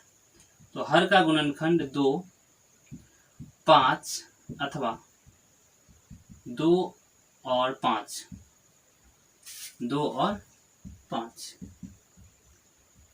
दोनों, अगर ये रहेगा तो क्या हो जाएगा, ये रहेगा तो शांत होगा, अन्यथा अशांत होगा। क्यों शांत होगा, देखिए 5 और 2 ही मिलके एक ऐसी संख्या है जो 0 बना सकता है, ठीक है। इसलिए ये जब दोनों मिलेगा तो शांत होगा, या सिर्फ 5 रहेगा तब भी शांत होगा, या 2 रहेगा तब भी शांत होगा, नहीं तो क्या हो जाएगा, सारी की सारी संख्या अशांत हो जाएगी, ठीक है। तो आते हैं, समझते हैं यहाँ पर प्रश्नावली 1.4 का पहला क्वेश्चन लेते हैं, पहला का पहला, और समझते चलना आपको, ठीक है। पहला का पहला देखिए क्या लिखा है, 13/31/25। आपसे पूछा है शांत है कि अशांत है, तो आपको क्या कीजिएगा, 13 तो ऐसे ही रहेगा, और 3125 का गुणनखंड करना है। तो 3125 का गुणनखंड जानते हैं आप लोग, 25, 25, 25, 700, 25, 625, 25, 3125, 1, 2, 3, 4, 5, यानी कि 13 के 5 का पावर कितना आ गया, 5, सिर्फ क्या आया 5, अतः क्या आ जाएगी, शांत दशमलव। कौन सा दशमलव होगा, शांत दशमलव होगा। आप चेक भी करवा सकते हैं, 5 से भाग 3125 में 13 में भाग लगा देंगे, ठीक है। दशमलव जैसे 3125 लिख लीजिएगा, ठीक है। अब 13 में भाग लगा के देखिएगा, तो यहाँ तो है नहीं, इसलिए दशमलव देंगे तो एगो जीरो देंगे तो एगो और जीरो, 1300 आया, एक जीरो और देंगे तो एक और जीरो देंगे, ठीक है। अब यहाँ पे जब लगाइएगा तो धीरे धीरे कट जाएगा, ठीक है। तो ऐसी संख्या क्या आ जाएगी, शांत दशमलव आ जाएगा, 32 बार में लग जाएगा, ठीक है। नेक्स्ट प्रश्न चलते हैं, सेकेंड नंबर देखते हैं, शांत है कि अशांत आपको बताना है। तो सेकेंड नंबर में है 17/8। हम क्या बोले थे अभी, नीचे 2 अथवा क्या आ जाए 5। तो देखिए 2 के पावर कितना आ गया, 3, 8 को लिख सकते हैं, 2 दूनी 4 दूनी 8। तो ये कैसे संख्या आ जाएगा, शांत दशमलव होगा, ठीक है। कैसी संख्या होगी, शांत दशमलव होगी, ठीक है। तीसरा देखिए, तीसरा क्या लिखा है, 64/455, ये लिखा है ना। अब 455 का आप लोग को अभाज्य गुणनखंड करना है, तो 455 का अभाज्य गुणनखंड के बताइए कितने आएगा। देखिए 455 है, 5, 10, 4, 14, 5 रहेगा, 5 रमा 45, 5 एकम 5, 91 आ गया ना, 13, 7, 91। देखिए 5 गुने 7 गुने कितना आ गया, 13। और हम बोले थे 5 के अलावा कोई भी आएगा तो क्या आ जाएगा, अशांत हो जाएगा। इसलिए क्या आ जाएगी, कैसी संख्या आ जाएगी, अशांत दशमलव, ठीक है। कौन सा दशमलव होगा? अशांत दशमलव। और समझ में आ रहा है? जैसे इसी का चौथा देखिए, दिखाई दे रहा है कि ऊपर लिखे दे रहा है, ठीक। 15 बट्टे कितना लिखा है? 1600। अब ध्यान दीजिए, 1600 है तो 2 दूनी 4 दूनी 8 दूनी 16, 2 आ गया ना। और 100 है तो 2 गुने 5 लिख सकते हैं ना, ऐसा कुछ, ठीक है। 2 और 5 के टर्म में आ जाएगा तो संख्या क्या आ जाएगी? शांत दशमलव हो जाएगा। कौन सा दशमलव हो जाएगा? शांत दशमलव होगा, ठीक है। 5वां के बाद यहाँ पे छठा देखिए, सॉरी 5वां हुआ नहीं, 5वां देख लीजिए पहले। 5वां क्या बोला है? 29/343। 29/343। आप लोग जानते हैं, क्या जानते हैं? 7 49 343 होता है, सिर्फ 7 आ गया यहाँ पे, ठीक है। इसका क्या आ गया? सॉरी 29/7 का क्यूब। देखिए 2 5 है नहीं, 7 है तो क्या आ जाएगा? अशांत हो जाएगा। कौन सा दशमलव होगा? अशांत दशमलव होगा, ठीक है। चलिए नेक्स्ट प्रश्न की ओर बढ़ते हैं। 6 इसी का बोला यहाँ पर 23 2 के पावर 3 और 5 का पावर 2। देखिए 2 5 आया ना गुणनखंड में, तो क्या हो जाएगा? ये शांत दशमलव होगा। आप लोगों को बताया गया अभी कि नीचे 2 और 5 आएगा तो क्या होता है? शांत होता है, ठीक है। नेक्स्ट प्रश्न बढ़ते हैं यहाँ पर, छठा के बाद 7वां। क्या बोला है? 129/2 का पावर 2 इंटू 5⁻7 इंटू 7⁵। देखिए यहाँ पर 2 5 के अलावा क्या आ गया? 7, तो ये कैसी हो जाएगी? अशांत दशमलव हो जाएगा, ठीक है। चलिए नेक्स्ट बढ़ते हैं। क्वेश्चन नंबर इसी का है अगला 8 नंबर, और यही प्रश्न पूछा जाता है आपसे, 6/15 शांत है कि अशांत? तो आप लोग कहेगा ये तो आ जाता है आपका 3 5 15, तो ये तो 5 के अलावा 3 आ गया तो अशांत हो जाएगा। उसी समय आपका गलत हो जाएगा, ये तो कटेगा ना, 3 दूनी 6, तो 2 बट्टे क्या आ जाएगा? 5, तो ये कैसी संख्या आ जाएगी? शांत दशमलव। तो जब भी पूछे आपसे 6/15 कैसी संख्या है तो आप बताइएगा शांत दशमलव है। कैसा दशमलव है? शांत दशमलव, ठीक है। चलिए आगे बढ़ते हैं। नेक्स्ट इसी में है 9वां नंबर, देखिए बताइए 35/50 कितना है? 35/50 बताइए कितना हो जाएगा? 35 बट्टे लिख सकते हैं 2 गुने 5 गुने 5, नहीं तो 2 और 5 आ गया तो क्या आ जाएगा? शांत दशमलव होगा, ठीक है। और लास्ट इसी का है 77/210। कहेगा आप लोग 7 से कट जाता है, ठीक है, मान लीजिए 7 से कट जाता है, हम मान लीजिए, फिर भी नीचे क्या आ गया? नीचे तो आ गया ना आपका 3, तो 2 5 के अलावा क्या आ गया? 3, इसलिए क्या हो जाएगा? ये अशांत दशमलव होगा, ठीक है। तो इस तरह से आपको ये प्रश्न कर देते हैं, ठीक है। चलिए नेक्स्ट इसी में क्वेश्चन नंबर 2 क्या बोला है कि ऊपर दिए गए उन परिमेय संख्याओं का दशमलव प्रसारों को लिखिए जो शांत है। तो जो शांत है, जैसे मान लीजिए ये शांत है, तो इस दशमलव प्रसार को क्या करना है? लिखना है। कैसे लिखिएगा देख लीजिएगा, मैं दिखाता हूँ। जो शांत है इसमें मैं दिखा देता हूँ कैसे लिखना। देखिए शांत कैसे हो, इसका दशमलव प्रसार लिखना है ना। 35 बट्टे देखिए 2 गुने 5 गुने 5 आगे नहीं। अच्छा ये बताइए, हमें शून्य बनाने के लिए 1 2 और जरूरी पड़ेगा, तो 1 2 का गुना करेंगे तो 1 2 का ऊपर भी गुना करेंगे, ठीक है, ताकि क्या आएगा? मान में कोई फर्क नहीं आएगा, ठीक है। 35 दूनी कितना आ जाएगा? ऊपर में 70 और नीचे में 10 और 10 10 दाएं के 100 होगा ना। देखिए 2 संख्या पहले दशमलव, आप लोग जानते हैं नीचे 2 जीरो रहता है तो 2 संख्या पहले दशमलव होता है, तो एक संख्या 0 है, 7 है, दशमलव यहाँ दे देंगे। आगे ये दशमलव के लिए दशमलव क्या हो जाए? दशमलव दिखाई दे इसलिए आगे 0 देते हैं, ठीक है। यही आपका आंसर आ जाएगा, ठीक है। इसी तरह से आपको ये भी करना है, जैसे ये शांत है मान लीजिए, तो इसी को आपको उसी तरह से करना है। या आप यहाँ पे देखिए 8 नंबर 2 बट्टे कितना है? 2/5 है नहीं, तो इसी को शांत मतलब दशमलव के रूप में लिखना है तो लिखेंगे 2/5। और बताइए 1 2 से गुना करेंगे तो शांत हो जाएगा, मतलब 0 आ जाएगा, तो ऊपर भी 1 2 से गुना करेंगे तो 2 दूनी 4 नीचे 10 यानी कि 0.4 आपका सही आंसर आ जाएगा, ठीक है। तो उसको कैसे लिख सकते हैं देखिए 23 बटे कितने हैं? चलिए यहीं पे लिख के बताते हैं। शांत है, इसका दशमलव प्रसार लिखना है तो आप कैसे लिख पाइएगा? देखिए नीचे ये 3 है, ये 2 है, तो हम लोग क्या करेंगे? 1 और 5 से गुणा करवा देंगे। 1 5 ऊपर से नीचे गुणा करवा, इसलिए ऊपर भी गुणा करवाना पड़ेगा, ठीक है। 3 5 15 5 दूनी 10 और 1 11, और नीचे देखिए 3 को संख्या पहले दशमलव होगा तो दशमलव यहाँ जाएगा, यही आपका आंसर आ जाएगा। इस तरह से करना है। बात समझ में आ रहा है? चलिए नेक्स्ट प्रश्न की ओर बढ़ते हैं, क्वेश्चन नंबर 3 की ओर, और लास्ट प्रश्न है इस वीडियो का। तो आइए देखते हैं, और इस तरह से आप लोग का प्रश्नावली 1.1 अभी समाप्त हो जाएगा। ठीक है, आप लोग इसे रिवीजन के तौर पे ले सकते हैं, जो विद्यार्थी नहीं पढ़े हैं वो पढ़ने के तौर पे ले सकते हैं, कोई दिक्कत नहीं। समझते हैं बात को। बोला यहाँ पे कुछ वास्तविक संख्याओं का दशमलव प्रसार नीचे दर्शाए गए हैं, उन स्थितियों के लिए पी बाई क्यू संख्या प्रमेय संख्या है या नहीं। यह प्रमेय संख्या है और पी बाई क्यू के रूप में निरूपित हो तो क्यू के अभाज्य गुणनखंड के बारे में आप क्या कर सकते हैं, मतलब नीचे जो नीचे है उसके बारे में आप क्या कर सकते हैं। तो ध्यान दीजिए 4 3.1 2 3 4 5 6 7 8 और क्या 9। इसका मतलब ये है कि ये संख्या शांत क्या है, शांत। अतः इसके क्यू के बारे में आप क्या कर सकते हैं। तो क्यू जो होगा 2 और 5 का क्या होगा, मल्टीपल होगा। 2 और 5 का गुणनखंड, 2 और 5 का गुणनखंड होगा। ठीक है, 2 और 5 का क्या होगा, गुणनखंड होगा। बस यही कर सकते हैं हम। सेकेंड है जैसे इसका 2 5 रहता है तो आप लोग जानते हैं शांत होता है, तो जरूर नीचे 2 5 रहा होगा, तब 1 2 3 4 5 6 7 8 9 9 संख्या, यानी कि 2 9 को रहा होगा, 5 9 रहा होगा। ठीक है, तो इसलिए ये कैसे संख्या आ गया, शांत आ गया। ठीक है, और जैसे कि यहाँ पर देखिए 1 2 0 1 2 0 0 1 2 0 0 0 1, तो इस तरह से बढ़ रहा है। तो ये संख्या देखिए 0 0 की संख्या क्या हो रहा है, लगातार वृद्धि हो रहा है। ठीक है, तो इसलिए कैसी संख्या आ जाएगी, अशांत आ जाएगा। ठीक है, तो अशांत के बारे में हम लोग क्या कर सकते हैं, 2 5 नहीं रहा होगा, कोई और रहा होगा। ठीक है, चलिए नेक्स्ट यहाँ पे देखिए, इसी में किसमें फर्स्ट वाले पे क्या क्या है, रैकरिंग चला दे। फर्स्ट वाले पे क्या क्या यहाँ पे रैकरिंग दे दिया गया, फर्स्ट वाले पे यहाँ पे क्या दे दिया गया है, रैकरिंग। तो ये भी संख्या क्या आ जाएगी, शांत। शांत तो होगा नहीं, बट रैकरिंग दे देने का काम क्या रहा होगा, इसका हर में जो है 9999 रहा होगा। ठीक है, 9999 रहा होगा, इसलिए इस संख्या जो है इस पर रैकरिंग दिया हुआ है। ठीक है, जैसे आप लोग जानते हैं पिछले क्लास में आप लोगों ने देखा था कि 9999 पे 9 पे रैकरिंग दे देते तो संख्या क्या आ जाता है, 1 आ जाता है ना।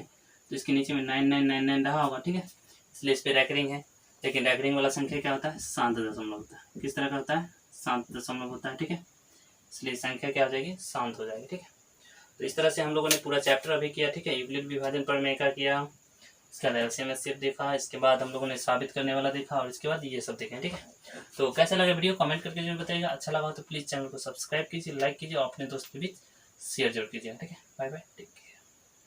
और ऐसे ही वीडियो आते रहेगा, चैप्टर नंबर 2 का, चैप्टर नंबर 3 का, तो मैं पर डे वीडियो डाला करूँगा। ठीक है, और आप लोग यदि ऑफलाइन क्लास अभी नहीं कर रहे हैं तो ऑनलाइन क्लास के माध्यम से अपनी तैयारी को पूरा कीजिए, चूँकि आप लोग का एग्जाम होगा ही होगा। ठीक है, फॉर्म भर दिया आप लोग, बिल्कुल। ठीक है, तो रहने देते हैं, बाय बाय, टेक केयर।